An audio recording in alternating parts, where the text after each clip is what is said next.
Amber Heard's PR team admits that the bruised photos are fake in leaked email. The more important part of this is talking about the fact that the PR firm, the representative from this PR firm, essentially gives a low-key threat to this. What's her name? Strauss? Jessica Krause. Jessica Krause. And not only that, but says, think of your family. Yes, it's very... in the email, which is so threatening. I know that blackmail is a definitive legal term, but if we're talking colloquially, this sounds like a blackmail email trying to get her to not report on this. It's definitely threatening. I never go with colloquially on air. I save that one. That one always works when you're just having a regular conversation. On air, I trip over that one every single time. So it says, Jessica, I would like to apologize to you and your family for what I wrote in my previous email.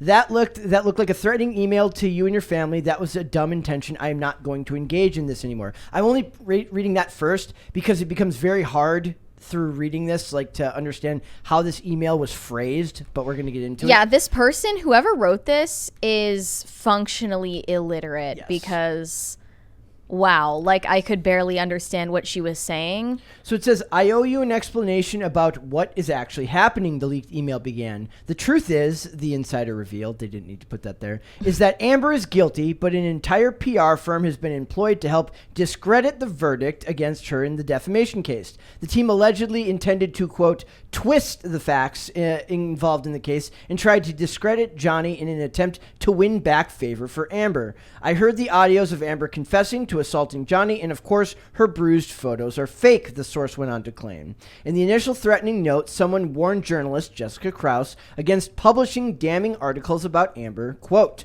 you're in great danger if you release part 4 of Amber Heard fake S something. S**X. Party Tell us stories. what that means. I have no idea. Star S. Party stories. What does that mean? And then anyone have ideas? And it says, you don't want to mess with us. Think of your family, your choice. Think of your family, your choice, read the note. There's a whole bunch of, like, she needs to buy some vowels and some commas and put them in there somewhere. The point is that comes across to me, if it was not so poorly written, as a threat. And that... Did she open with, I don't want to sound like, I'm sorry if I previously threatened you and I'm going to threaten you again? Or are we quoting her previous email? She apologized for that immediately after she walked it back and said... I'm sorry for what I wrote. I feel like this girl in my previous email. Or man, whoever is writing this, is writing while drunk, and that's half the issue. You think? Oh, I'm not. Some people really can't write emails. Some people can't write emails, like, but at also all. some of this seems like you were like, I just gotta tell this girl what I'm thinking, and you're just Do you think the not whole really PR team was binge drinking That'd be throughout right. the trial? No, it feels like this girl was like, I can handle it, and it's like, no, girl. So to continue, after she walked that back and apologized to Jessica Krause, he said, here is the deal. In June 2nd, this is also terribly written. In June 2nd, after the verdict, in order to change the narrative, Alifair, we don't know the first name of this person. Alifair Hall. Alifair is their first name. Oh, okay. See, Alifair for Hall. Shane. So I have this, before we from go on. Shane Combs contacted several Heard Stan accounts in order to further step up the effort of making Amber look innocent. So just the year prior, Shane Naley Communications hired Alifair Hall as a new partner who had spent 12 years working at agencies like Edelman and Outcast in LA and San Francisco. She has clients including Facebook Marketplace, Oculus, Amazon Prime. She's very much has a history working in these areas. So that is a real person. I had to check too because I was like, what the hell is an Alifair? That doesn't sound like a real thing. Is that an industry term? So that is a person. And Jessica Krause, I want to point out, Jessica Krause is no small person, like as far as size of platform, right? She's got tens of thousands of subscribers on Substack and a million or so followers on Instagram. And she's got part 1 through 4 Depp vs. Heard. She's got. I also saw that she was she took a picture with Camille Vasquez after the verdict was reached. So she had a lot of inside information about the trial. So the email continued saying the unsealed document was seen as a massive opportunity to shift the scale even going so far as misrepresenting the facts. Tenbarge, who is Kat Tenbarge from NBC News, is part of that effort. She plans to target you this month with a hit piece about your lies. It just proves to you how manufactured and organized everything is about this world. There is not an ounce of, I think. Well, that the PR firms are in direct communication and cooperation with mainstream media outlets in favor of Amber Heard, that means that, like, the prospect of her having like droves of bot accounts trying to change the conversation on social media is more likely than we thought, or more prevalent than we thought. So it says, according to the source, Kat was hired as some sort of strong arm to combat the truth. The PR team allegedly was going as far as twisting the unsealed documents to make Depp look bad. That's why you saw a bunch of articles on the mainstream media promoting this. Now, to be fair, they did make Johnny Depp look bad. Those texts where he was making jokes about like her mutilated corpse. But that came out long before. That was the one with Paul Bettany. The new ones were the ones with Marilyn Manson, and they basically were using. She was called like the C word in those texts. I just feel like there wasn't enough to offset. Like, by no means is it was too Johnny late. Depp like a perfect person or innocent in a lot of ways, but like, her behavior was so outlandish that it didn't do enough to his actions didn't do enough to overshadow hers. I will also point out that like to have an aggressive PR team is often the move of people who are aware they are going to be publicly unpopular. So like Meghan Markle, I wish I had a source for this, but I had read at one time that her PR team had a contract with, I don't remember if it was People Magazine or like one of these other big celebrity publications, that they would get like $10,000 a month to write a positive article about her. And didn't matter what it was, it had to be like, she wears a great dress, she's helping the poor, she's doing anything, that she would always every month have a positive piece about her. Like, that is a weird thing to do unless you know that your image leans negatively.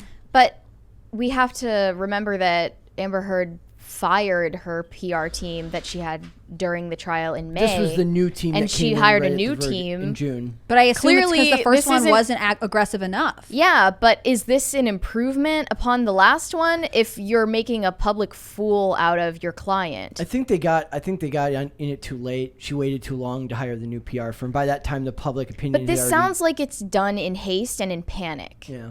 I mean, I think that was part of the reason she fired her team. Like, they weren't giving her the results she wanted because public opinion was pretty firmly set against her. And I think from what we know about Amber Heard, obviously none of us actually know her, but like, she wanted to come across. I heard she likes TJ Maxx. It's that she didn't want to just come across as like neutrally, like she did something wrong, he did something wrong. She wanted to look like the victim. She wanted to look like she was innocent and he was completely wrong. And that is an extremely hard thing to try and ask. I mean, like, even defense lawyers will review evidence and be like, look, you should take a plea bargain. Like, you are not going to get exonerated from these crimes. And I feel like in some ways, I wonder if she had a similar conversation with her PR teams. They were like, we are not going to be able to sway public opinion so much that you are ever completely out of the light here. They can't just do a magic trick. The audio tape exists. The audio tape of her berating him and basically laughing at the fact that he's suffering exists. No matter what he did, it doesn't make her look good. And even if there are Amber Heard, I don't know if they're bot accounts or just like fan accounts, like there aren't as enough of them, especially when the ones for Johnny exponentially increased. Right. And the internet itself dug up, like it's hard for me to unsee that video, even though I don't think that he's a great person. No, not at all. But that video where they're on a red carpet and she raises her hand to like brush her hair and he flinches. Like that was years and years before any of this. Like, it was really hard for her to recover from like basically the time and attention that the internet gave to meticulously combing through their public interactions. Well, and the just the fact that in general his exes, all but one came to his defense and said he's the gentlest person you've ever met. Do I think he's a good person? I don't know. It doesn't really matter because that's not what the trial was about. But I think that's what social media was focusing on. Unfortunately, because I don't think the trial and the details of the case made either one of them look good I think it just made her look slightly worse. Yeah. And her, not to mention the fact that he was a better performer. And it made clear that, like, she betrayed the public somewhat in the beginning several years ago when she was like, I am the victim. I'm going to donate to women. She didn't write an article about the problems of toxic relationships in which both parties are bad to each other. She made an article about her being she built herself up. No, she didn't say that outright, though. Like, when I read the article, is there. Yes, the implication. But I'm just saying that if you know about her background, then you would insinuate certain things. But when I read the article, I can't honestly say that I think it was defamatory. She didn't even say that she was, like, the victim of abuse, except for in, like, her childhood. Well, she said, "I'm the face of domestic." She said she became a public figure who represents domestic abuse, which is weasel words. It's weasel words that could even mean I became a representative of domestic abuse perpetrators. That's how vague it was. But that's what I'm saying. I'm not giving her any leeway here. I'm not. It's not leeway. It's just truthfully what the article said. She didn't say she was a victim. She didn't say she's a face for victims. Like, I mean, I think part of it is that she left room for open for interpretation. What her role was in this. Remember, she didn't write that. Lawyers wrote that. And article. She did specifically target Johnny in the article that I'm thinking of. She didn't name him or even allude to the time frame or, like, what he did for a living. In the Washington Post article? Yeah. But that's the thing. Like, so Anna Kendrick just came out with this, like, I'm directing a movie and it's a lot about, like, emotional abuse. The last public relationship she was in was with Bill Hader. And, like, she said spousal abuse. She's only been married once. Yeah. Like, yeah, that's a lot different. But like Amber Heard didn't say anything close to that. No, that's Amber Heard, right? The spousal abuse. I thought she said spousal abuse. And Anna Kendrick's never been married.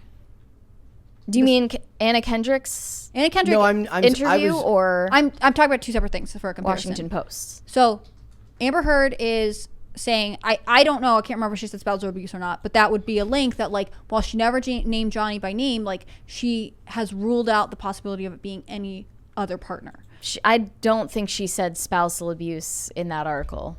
But my comparison is to Anna Kendrick, who is directing this new movie, and it has a lot to do with, like, emotional abuse and relationships, I guess. And she said, like, at the time that my publicist or whatever brought this script to me, I was just getting out of a relationship that had a lot of emotional abuse in it, so it felt really personal. And the most public relationships that she's been in of late is with Bill Hader. But we don't actually know that she's alluding to Bill Hader because we don't actually know the details of her life. With Amber Heard, the implication of the article, from what I remember it being on trial, is that enough of the details excluded any other partner and made it specific to Johnny. So even though she doesn't name him by name, she meets the standard for defamation. Are you still looking for it? I'm not paywalling. I found it on the Wayback Machine when I read it, so it might take us a while to find it. But either way, but like, from what I remember, it not didn't narrow it down hardly at all, and it was ghostwritten. That's obvious. I don't think that the article itself was defamatory, but I do think that she, like, my personal opinion. So you is think that the jury was wrong in their conviction of her for defamation? I mean, possibly. I don't really, like, think that this should have been a public matter in the first place. No, it should I don't not think have. it should have gone to trial anyway. Really? I think it should have. I think defamation is one of the most interesting legal challenges I in our became country, a public figure representing domestic abuse, and I felt the full force. That's of not... But that is specific to the fallout of her marriage with Johnny Depp. Where does it narrow it down there? Because she came out and said, he's been abusing me. There were all the videos. She specifically said she would donate to domestic women's charities. So she's saying she didn't say she was not a victim. Just in this that article, though. But that article is what the trial was really looking at, and it didn't narrow it down. Narrow it down to what? To Johnny Depp. But, like, the timeline and when detail. she became a public figure associated with domestic violence, it was during the fallout of her marriage with Johnny Depp, like her divorce. So you're supposed to insinuate from all the context that you would need to be extremely knowledgeable about the context of the timeline of their relationship, when they broke up, and then public statements made outside of that article to call it defamatory. But that's, like, the whole reason that she wrote, she didn't actually write it, but this article was significant because at the time her marriage was like front page news, and the demise of the marriage and the settlements and like the videos, like everything that came up in trial, that was like why a lot of people felt like this was a domestic violence trial when really it was a defamation trial, was because during that time these were the allegations. Like this article that we have from the PR agent alludes to the fake bruise photos. That was the day that she filed for divorce from Johnny Depp. Also, like, they point out that she called TMZ to come there the day she filed the restraining order. Which came up at trial. I mean, I think this was a clear case of defamation. I think defamation is just complicated. I also think that like she benefited from the PR, the positive PR she got from being, like you said, she doesn't say she's a victim, but she doesn't not say I'm a victim. She doesn't say I am just advocating for women who have been a victim. She's not saying I'm a perpetrator of domestic violence. Like, she is letting you draw the connections between these moments that she has presented herself publicly as a victim of domestic violence and her association with it. And that was all during her time with Johnny Depp. So if they're taking the like you said, is it based just on the article, or is it based on the article in connection to everything that happened at that time? Well, defamation it's about everything around it. Yeah, and defamation is like they specifically tried to damage the character and that had consequences for the person. So it's actually really difficult to prove defamation against a public figure. I think we're getting except for the fact that he I wanted to get back to the part about the threat from the PR person. Sure. That to me is the more interesting part. We've gone over the Depp Heard thing a bunch of times already, right? Like, everyone can draw their own conclusions. I do think it's scary when you think about the power that someone who works for a big PR firm can have by saying, we go back to what I said about weasel words. She doesn't say, but they imply what that means when they say, think about your family. Right? That's what are you supposed to take away from that? Also, like, this is one leaked email. Like, what goes on at this PR forum with the emails that don't get leaked? You know what I mean? Like, how often is it in their practice to threaten people and journalists? Like, that's crazy. Sure, it would be bad if a bunch of articles came. I just saw a thing today that a coach for like a football or a basketball team just got like a $10 million fine or $1 million fine for saying the N-word in the past. Like, the media has an incredible amount of reach and power. All you have to do is think about this. If you can hire a firm like this, or you can hire a PR firm to have articles written about you, right? What is the most important thing to you, like, when you're job searching, right? People aren't just going to look at your LinkedIn. They're not just going to look on their social medias. They're going to actually Google your name. And what happens when the first 10 articles that come up about you are all signal boosted to the top of your Google results, and they're all negative? Yeah, and it's not just that, because it seems like Jessica Krause is, like, as an independent journalist, dependent on controlling her public image too. So it's not just about representing a company she works for, but it's her very name that would be on the line, and also her ability to post on social media. Yeah, she has no backing from a major company. Like, obviously media outlets are able to influence like social media networks to censor and ban people, and that could easily happen to a journalist who is accused of spreading disinformation. But just not just that, but they don't even need to necessarily censor you, just discredit you. All they need to do is make you in look some like, cases that can almost be worse. Yes. So to me, I find like I said, we've rehashed Amber, Johnny a million times. Whatever your take is on them, the PR firm's actions are kind of abhorrent and awful. Yeah, that's why I think Amber Heard didn't make a great decision hiring this new team, because... But I wonder if they're the only one who would take her. Like, she fires her team. Well, if you fire your team, every other PR firm can kind of see the writing on the walls, like, that she is extremely unpopular. Like, they don't... It's mutual. Like, the client has to want to work with the PR firm, and the PR firm has to want to work with the client. Maybe this is the one that took her. I'm going to read Jessica's response, because Jessica responded to the journalist responded. So she says, in response to the threats, Jessica wrote back, "I'm giving you the benefit of the doubt that maybe this hit piece is just a rumor, which I'm happy to ignore. And if that's the case, please accept my apologies in advance." Quote, "If not, if in fact this is a working endeavor and you think you're going to slander me in print for telling the truth after conspiring with a team who threatens independent journalists and their family members with hints of violence, I'll make sure your name is forever attached to every threat I receive from here on out." She continues before adding, people will know you for your allegiance to PR thugs instead of words or articles. PR thugs is a really catchy We'll one. start a band called the PR Thugs. Let's Way go. They all think they're madmen, but they're actually PR thugs. So it shows tremendous restraint that she wouldn't put this person on blast. Jessica clearly knows what she's talking about and understands the gravity of the threats against her. I'm sure it's not a new thing. Like, if you are covering current events, even if it's just pop culture, this isn't that even affects people's lives, and I'm sure it's big stakes, and people throw their weight around like this all the time. It's not like we're talking politics or serious reform. We're talking about a bunch of awful people being awful to each other that just happen to capture the public interest, and this type of thing is being said. Then imagine as you go up to a tier of different influence in the people who dictate policy in the public consciousness. Think about how it can escalate. I want to point, I had a friend one time when it was very interesting. We were talking about COVID or something. He's like, I don't wear masks. Whatever. It's very normal thing. We were having our discussion back and forth. This is early on, and then we got to talking about news. He's like, well, if I wanted news, I'd just go to the AP. And I was like, you have to stop looking at it, whether it's the AP, whether it's CNN, whether it's Fox News. You have to stop looking at all of this as a benign, benevolent apparatus designed to inform you, and about a strategic and intentional means to sway you. Yeah. And this is a perfect...